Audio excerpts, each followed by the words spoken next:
Apa sih kurs itu? Nilai tukar atau kurs merupakan jumlah mata uang domestik yang diperlukan untuk membeli sejumlah mata uang asing.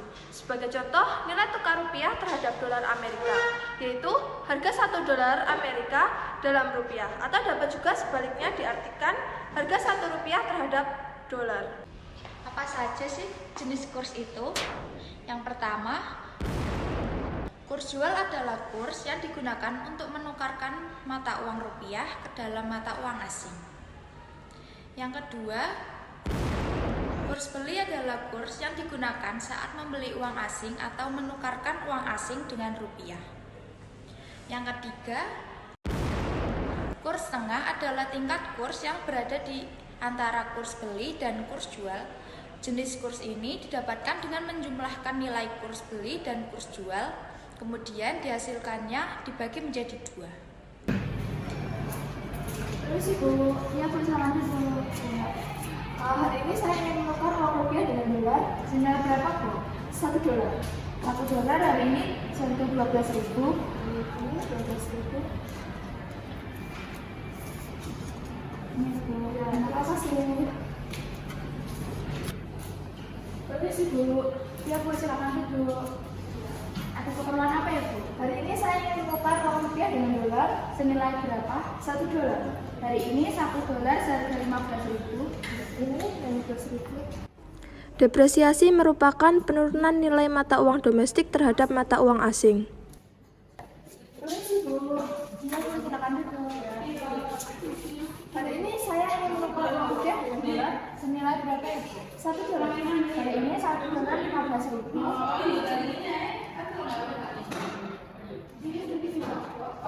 Ini ya Bu. Terima kasih Bu.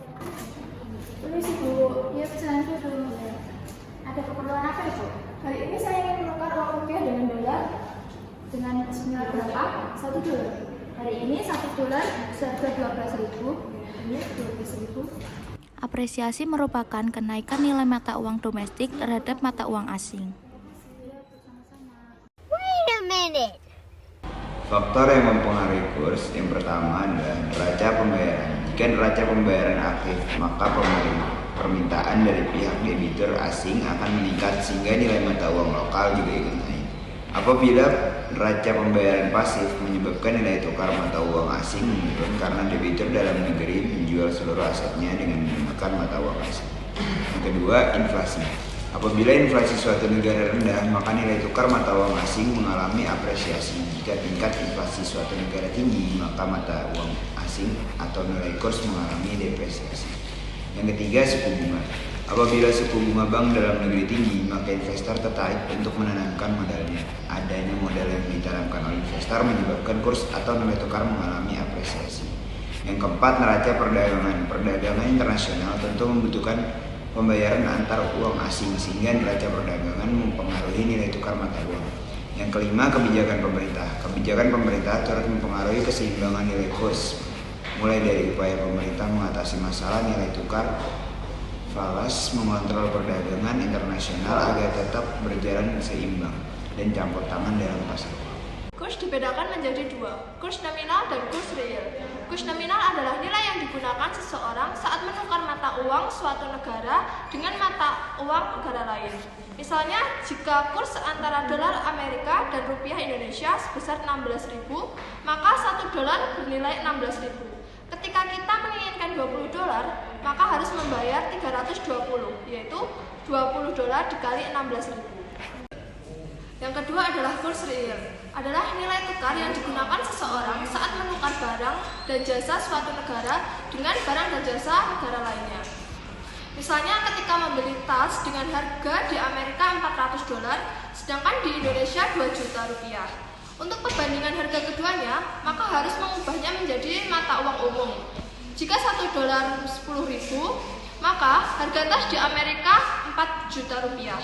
Sehingga dalam membandingkan harga tas di Amerika dan di Indonesia, dapat disimpulkan harga tas di Indonesia setengah harga dari harga tas di Amerika. Sistem keuangan internasional adalah suatu sistem yang mengatur dan mengendalikan aliran dana antara negara-negara di dunia.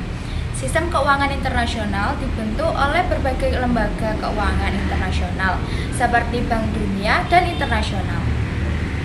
Sistem keuangan internasional memiliki beberapa fungsi utama, yaitu yang pertama, mengukur aliran dana antar negara.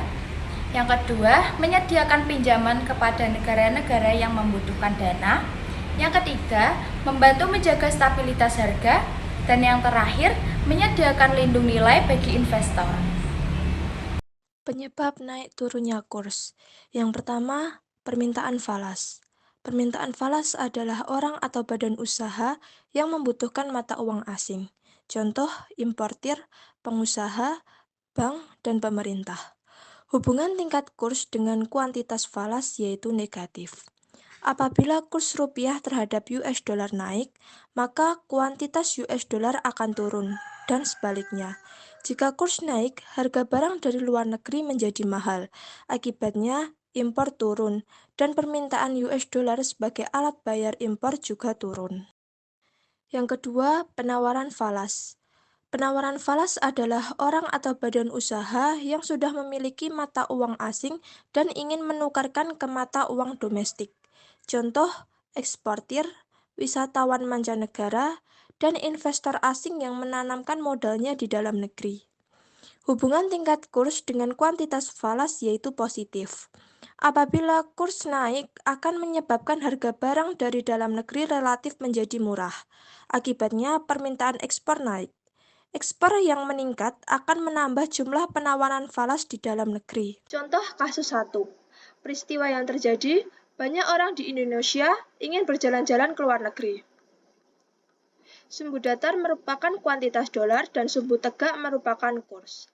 Keseimbangan awal ditunjukkan oleh perpotongan antara kurva permintaan falas D1 dan penawaran falas S1. Keseimbangan kurs terjadi pada nilai 15.700 dengan kuantitas Q1. Terjadinya peristiwa tersebut menyebabkan permintaan meningkat, sehingga kurva permintaan falas bergeser ke kanan dari D1 menjadi D2. Keadaan ini akan membentuk keseimbangan menjadi lebih tinggi dari sebelumnya dengan kurs sebesar 16.500 dengan kuantitas Q2. 3 statement Q. Kurva D bergeser ke kanan, akibatnya terjadi depresiasi. Contoh kasus 2. Peristiwa yang terjadi, naiknya tingkat ekspor. Sumbu tegak merupakan kurs dan sumbu datar merupakan kuantitas dolar. Keseimbangan awal ditunjukkan oleh perpotongan antara kurva permintaan falas D1 dan kurva penawaran falas S1. Keseimbangan kurs terjadi pada nilai 15.700 dengan kuantitas Q1. Terjadinya peristiwa tersebut menyebabkan penawaran meningkat, sehingga kurva penawaran falas bergeser ke kanan dari S1 menjadi S2.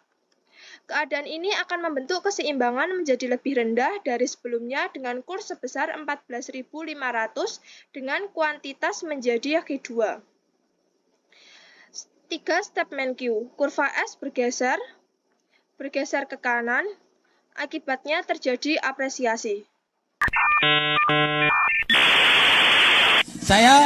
Wassalamualaikum bro.